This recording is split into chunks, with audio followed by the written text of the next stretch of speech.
Olá, pessoal! Como vocês estão, meus queridos? Sou a professora Silvia Helena e estou muito feliz de estar aqui com vocês hoje, nesta quarta-feira. E hoje é dia 12 de agosto e hoje tá um friozinho, hoje tá parecendo meio inverno. Deu uma melhoradinha assim na temperatura, mas ainda é inverno. E hoje eu estou aqui para conversar com vocês. Eu quero relembrar. O programa Crescer Dói, mas vai valer a pena? Pílulas de Bem Viver são sempre reflexões que eu trago para que nós possamos tratar de assuntos, de dores, de feridas, de coisas que estão assim, uau, aparecendo para mim, tá? Então, eu tenho que confessar e eu devo confessar sempre para vocês que aquilo que eu venho dizer é sempre algo que não é inédito e é sempre algo que está clamando para mim e que está fazendo um sentido para mim. Então eu trago aqui para nós conversarmos. Vou mostrar uma caneta completamente sem tinta. Eu chego antes e vou escrevendo as coisas que eu quero conversar com vocês. Então, meu instrumento de trabalho, mas eu ganhei uma caneta nova, bonita hoje, que a Rosinha me deu. E olha, pasmem, vocês não vão acreditar. Uma caneta que escreve. Porque ultimamente as canetas que eu recebo são aquelas canetas que ficam gruvinhando, que ficam parando, paralisando. Meu Deus do céu, me dá uma irritação tão grande, mas tão grande, que eu não sei se eu já comentei com vocês, eu tenho uma coisa que se chama tremor essencial. Esse tremor essencial eu faço tratamento desde 2006. A minha mão eu não tenho muito controle, principalmente a mão esquerda, porque eu sou canhota. E o que aconteceu comigo? Como a minha mão começou a tremer e como eu comecei a perder a força da mão, eu precisei mudar o jeito de escrever, o jeito de firmar a mão. E aí agora eu tenho uma bela de uma... O que é isso? Começou como um calo, mas agora esse calo aqui, ele é um calo, é um senhor calo, que ele me lembra todos os dias o quanto eu escrevo e o quanto que eu penso, porque, para mim, quando você vai aprender qualquer coisa, não basta apenas ler. Aliás, nem faz parte do que eu trabalhei aqui, do que eu pensei, mas eu quero falar para vocês. Se nós queremos aprender algo, não adianta só querer ficar ouvindo um podcast, não adianta só num e-book, não adianta pegar um livro e começar a passar um marca-texto amarelo, ou cor-de-rosa, ou verdinho. Não quer dizer nada. O que você aprendeu de marca-texto? Então, você precisa refletir, você precisa escrever e você precisa falar com alguém para poder aprender. Como ninguém nunca quer aprender de verdade, então com quem que eu vou falar? Falo com os botões, falo com o espelho, falo comigo mesma. E uma técnica que eu uso, que ela é sensacional, surreal e maravilhosa, depois que eu escrevo, eu converso sozinha e quando eu faço assim no meu ouvido, quem está vendo o meu vídeo, esta minha voz, ela vai para dentro de mim. Gente, vocês não sabem como essa técnica é surreal. Porque nos meus cadernos, nos meus livros de estudo, eu fecho meu olho na hora que eu vou fazer a prova e eu consigo lembrar onde que eu marquei, aonde que estava aquilo. Eu consigo lembrar onde que o professor fez uma piada, onde que ele estava, o que que ele falou. Por quê? Porque é uma técnica de estudo realmente poderosa. Então essa fama que eu sempre tive na minha vida, uau, como a Silvia é inteligente. Eu quero dizer para vocês que meus dons, o meu DNA realmente muito bom, mas eu sempre ajudei muito esse DNA, porque sempre foi a coisa que eu mais quis na minha vida, ser inteligente, ter condições de entender as coisas do mundo. E o que eu quero falar para vocês hoje aqui, o tema que está me doendo muito, é a educação do novo milênio.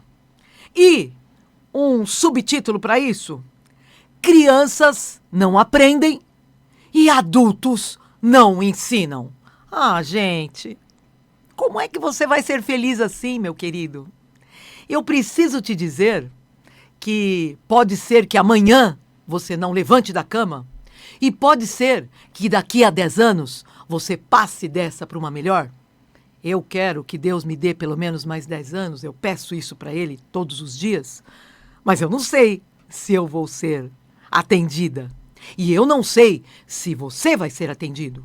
Mas o que eu sei é que se acontecer qualquer coisa com você, você vai embora e você vai deixar um espírito ruim aqui para o mundo cuidar. Que espírito ruim é esse? Seus filhos. Seus netos. E por que eu estava pensando nisso?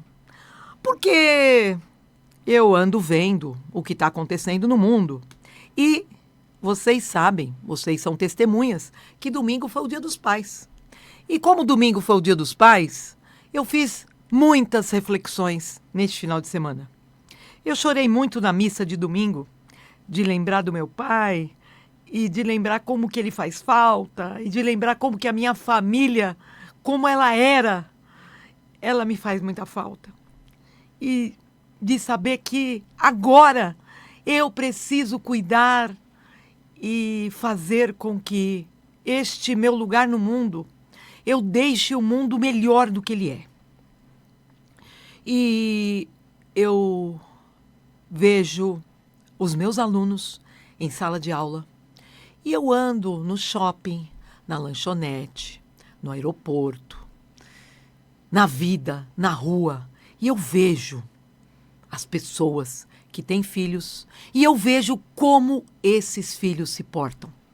Quando eles vão na cabeleireira, quando eles vão em qualquer lugar que seja, na padaria, estas pessoas, eles são os reizinhos da cadeira alta. E aí vocês vão me dizer assim, é fácil para você dizer, porque você não teve filhos.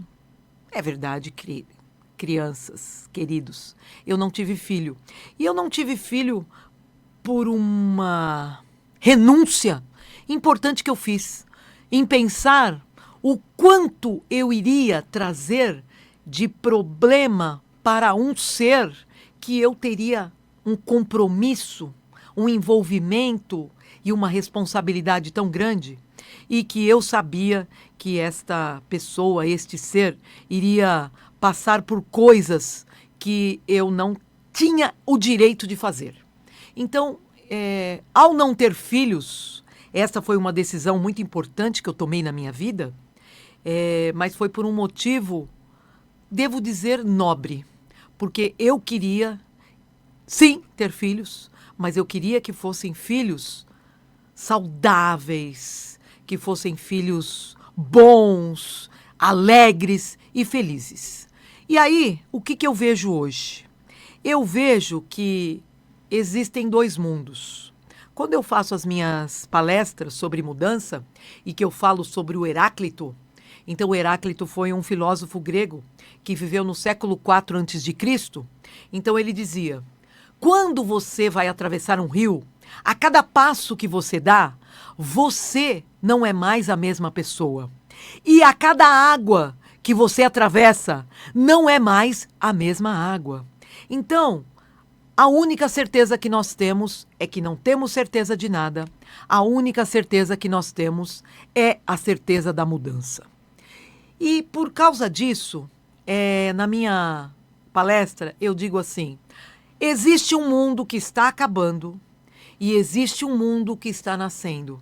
E para o bem e para o mal, nós estamos exatamente aqui, neste meio, e nós temos o dever de deixar um mundo melhor do que aquilo que nós recebemos. E aí, eu recebi um mundo em que as crianças não tinham lugar de fala. As crianças não tinham voz. Quando eu ia num lugar e alguém me perguntava assim, Olha, você quer isso? Uma banana, um chocolate, um bolo, um suco, um café? A primeira coisa que eu fazia, eu olhava para minha mãe. A minha mãe continuava impassível. Minha mãe fingia que eu nem existia. E aí, quando eu olhava para minha mãe, eu já dizia: não, obrigada. Eu nunca aceitava. Aí você vai dizer: meu Deus, foi criada para ser capacho. Foi criada para ser escrava. Foi criada para ser uma tonha. Não. Eu fui criada num mundo onde havia regras. E eu já disse aqui que os meus pais, eles nunca fizeram nenhuma questão de que os filhos... Ai, quem você prefere? Para quem você vai dar o primeiro pedaço de bolo? De quem você gosta mais? Do papai ou da mamãe? Gente, não existia isso. Existiam regras, existia responsabilidade e os meus pais tinham obrigações comigo. Obrigações muito claras para que eu tivesse uma vida que fosse minimamente uma vida saudável, uma vida plena, uma vida estável. E aí eu digo para vocês, a primeira coisa que os meus pais sempre exigiram: respeito, respeito, respeito, respeito e respeito. E por que eles somente exigiram respeito? Eu digo para vocês, eu nunca na minha vida amei tanto pessoas como eu amo essas duas personagens, essas duas criaturas que passaram pela minha vida. E eu digo que quando eu estava passando, eu não gostava, eu detestava, eu ficava brava, eu me revoltava, eu queria uma condição de ter a fala, reclamar. Não, não pode. É para você fazer isso. É para ser desta forma. E é por quê? É porque é uma regra. E esta regra aqui, eu sou o primeiro a obedecer. Então, o que os meus pais fizeram? Os meus pais, eles davam um exemplo.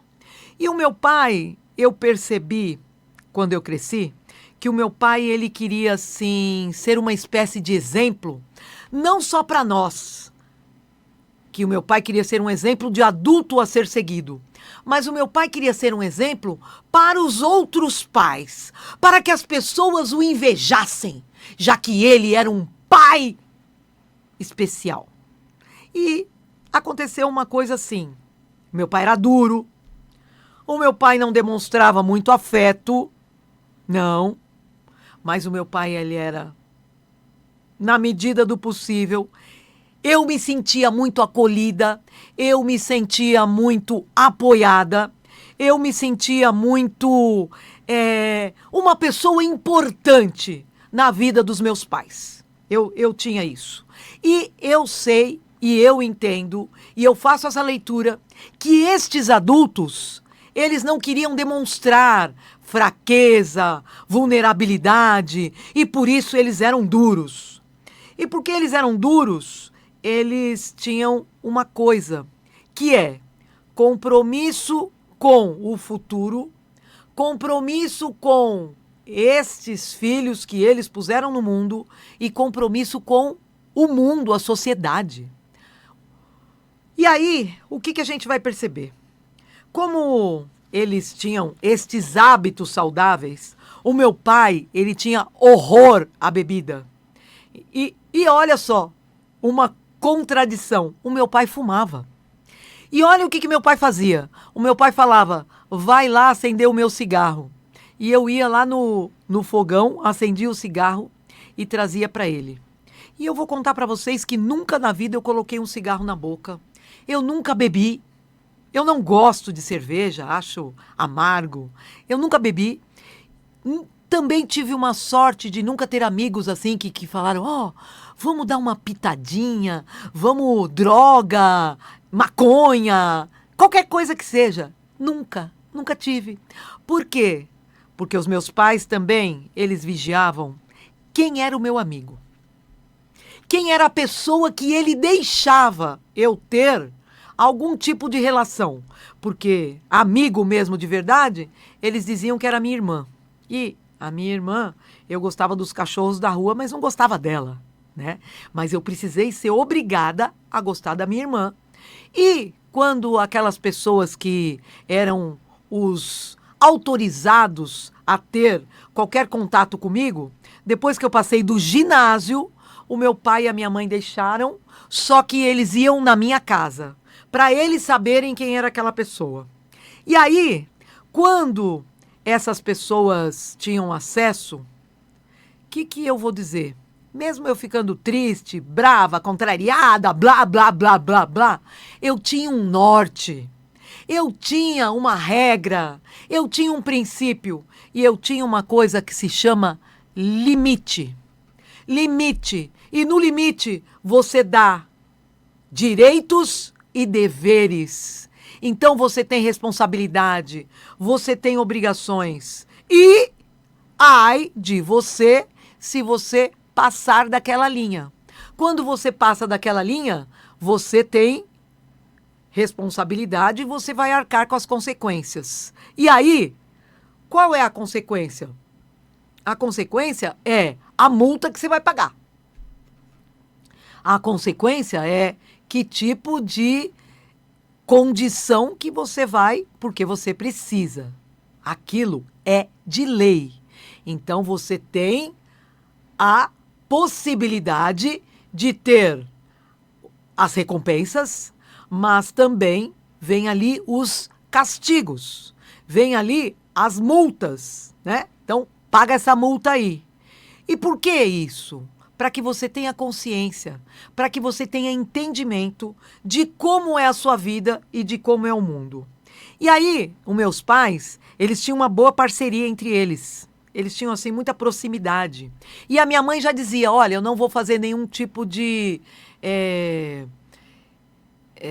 como que eu posso dizer? Eu não vou fazer nenhum tipo de... eu não vou ser aquela que vai esconder as coisas que você faz e que eu vou esconder do teu pai, né? E quando ela dizia isso, ela dizia assim, olha... eu vou dizer para ele, eu vou contar o que aconteceu e esses pactos não eram comigo, muito menos com a minha irmã. O pacto da minha mãe era com meu pai. E por quê? Porque eles tinham essa parceria que era inabalável. E aí o que a gente vê hoje? A gente vê adultos que são completamente sequestrados e reféns das crianças. Começa quando criança.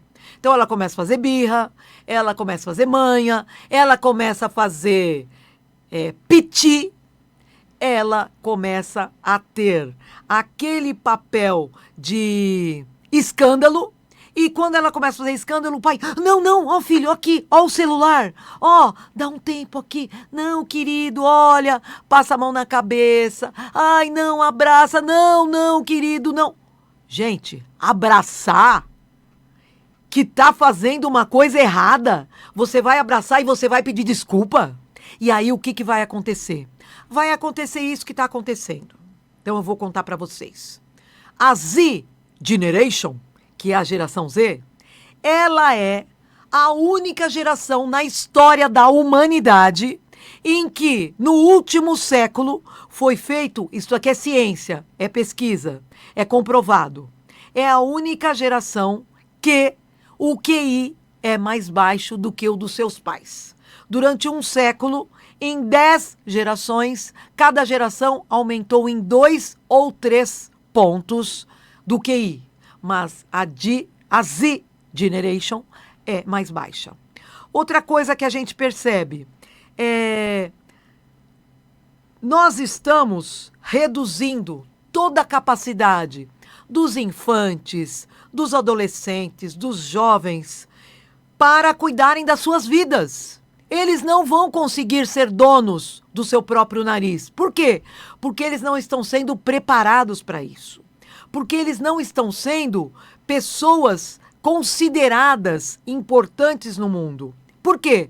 Porque os filhos estão sendo poupados. Poupados de esforços, poupados de frustrações, poupados de sofrimentos. E aí, sabe essa camada assim, ó? Ela não vai recebendo a fortaleza, a força de você forjar no ferro quente aquilo que precisa acontecer. Então, o que que acontece? Não existem regras, não existem princípios, não existem leis e não há sustentação. Porque o que que o jovem tem o direito? De curtir a vida adoidado. O jovem tem o direito de tudo o que ele quiser e mais um pouco. E aí eu vi na internet, eu vi uma coisa que me deixou estupefata. Uma menina no aeroporto de Cumbica, em Guarulhos, a mãe dela, sem querer, esbarrou o carrinho na calça dela. Gente, este vídeo é público, tá lá. A menina xingava a mãe de palavrões. Senhor, em que mundo nós vivemos? Uma filha de uns 6, 8 anos, não sei, xingando a mãe. Outro dia eu vi também uma mãe que ela tirava o celular, a menina batia nela e ela filmando. Olha aqui, olha o que acontece. Um dia você vai me agradecer. E a menina batia na mãe, puxava o cabelo da mãe, batia no rosto da mãe, xingava a mãe. Gente, que mundo que nós estamos vivendo? Que crianças, que adultos que nós estamos deixando? E o que mais que aconteceu? No Canadá, um voo foi cancelado porque uma criança, acho que de 4 ou 5 anos, ele não sentou, ele não colocou o cinto, a mãe não conseguiu, não teve autoridade para fazer isso, vieram policiais, ninguém conseguiu. O que que eles fizeram? Cancelaram um voo com mais de 40 pessoas, prejudicando a vida de todas essas pessoas, o compromisso de todas essas pessoas, porque uma criança que não foi educada. Então, educar dá trabalho. Educar, você vai transmitir uma coisa que é disciplina, que é caráter, que é mentalidade, que é respeito, que é integridade, que é identidade. E você vai fazer uma pessoa ser fraca, covarde e, o pior de tudo, inútil. Eu me lembrei agora de um grupo que tem, eles se chamam Embrulha para a Viagem. É um grupo de humor que tem na internet e eles fazem uns memes lá e o cara tá com 35 anos e o pai e a mãe vêm cantar parabéns para ele meio-dia. Oh, onde já se viu? Vocês me acordarem? Onde? Olha. E o cara totalmente revoltado. Sabe aquele... A gente somos inútil. A gente somos inútil. Que é uma música da minha época, que eu era jovem, que é do Ultraje a Rigor. Então, nós precisamos parar e acordar antes que seja muito tarde. Antes que nós consigamos contaminar toda uma sociedade, dando apenas direitos e nunca deveres. E aí, o que eu vou contar para vocês? Eu vou contar para vocês que essa permissividade, ela já chegou agora no ensino superior. Então, eu tenho que tomar cuidado o que eu vou falar, o que eu vou escrever, como que eu vou avaliar. Gente, uma pessoa que é um aprendiz, ele precisa ter olhos para ver, ouvidos para ouvir e precisa querer aprender. Agora, o que a gente tem? A gente tem um Estado que deu a promoção automática e que esta criança, a partir de quando ela ingressou na escola, ela chegou na faculdade passando de ano porque chegava o Natal e o Ano Novo. E isso daí, gente, isso é uma coisa gravíssima, é uma coisa muito séria e a gente precisa falar sobre isso e nós precisamos mudar isso. Queridos, olha, 14 horas, 54 minutos e 19 segundos. Deus Cronos, vem aí. Toque, toque. Estou aqui te devorando. E a gente vai continuar esse bate-papo porque eu realmente estou muito assustada. Eu sou a professora Silvia Helena, Estou aqui às quartas-feiras, às 14h30, sempre ao vivo. Quando os meus amigos me dão programas extras, isso me faz muito bem. E eu venho continuar com vocês esse bate-papo, porque eu tenho uma responsabilidade no mundo. E eu tenho esta abertura aqui neste canal. Muito obrigada, sejam felizes. Obrigada, Jean, que Deus abençoe a todos. E olha, sejam felizes se puderem. Um beijo a todos, eu estou preocupada. Obrigada.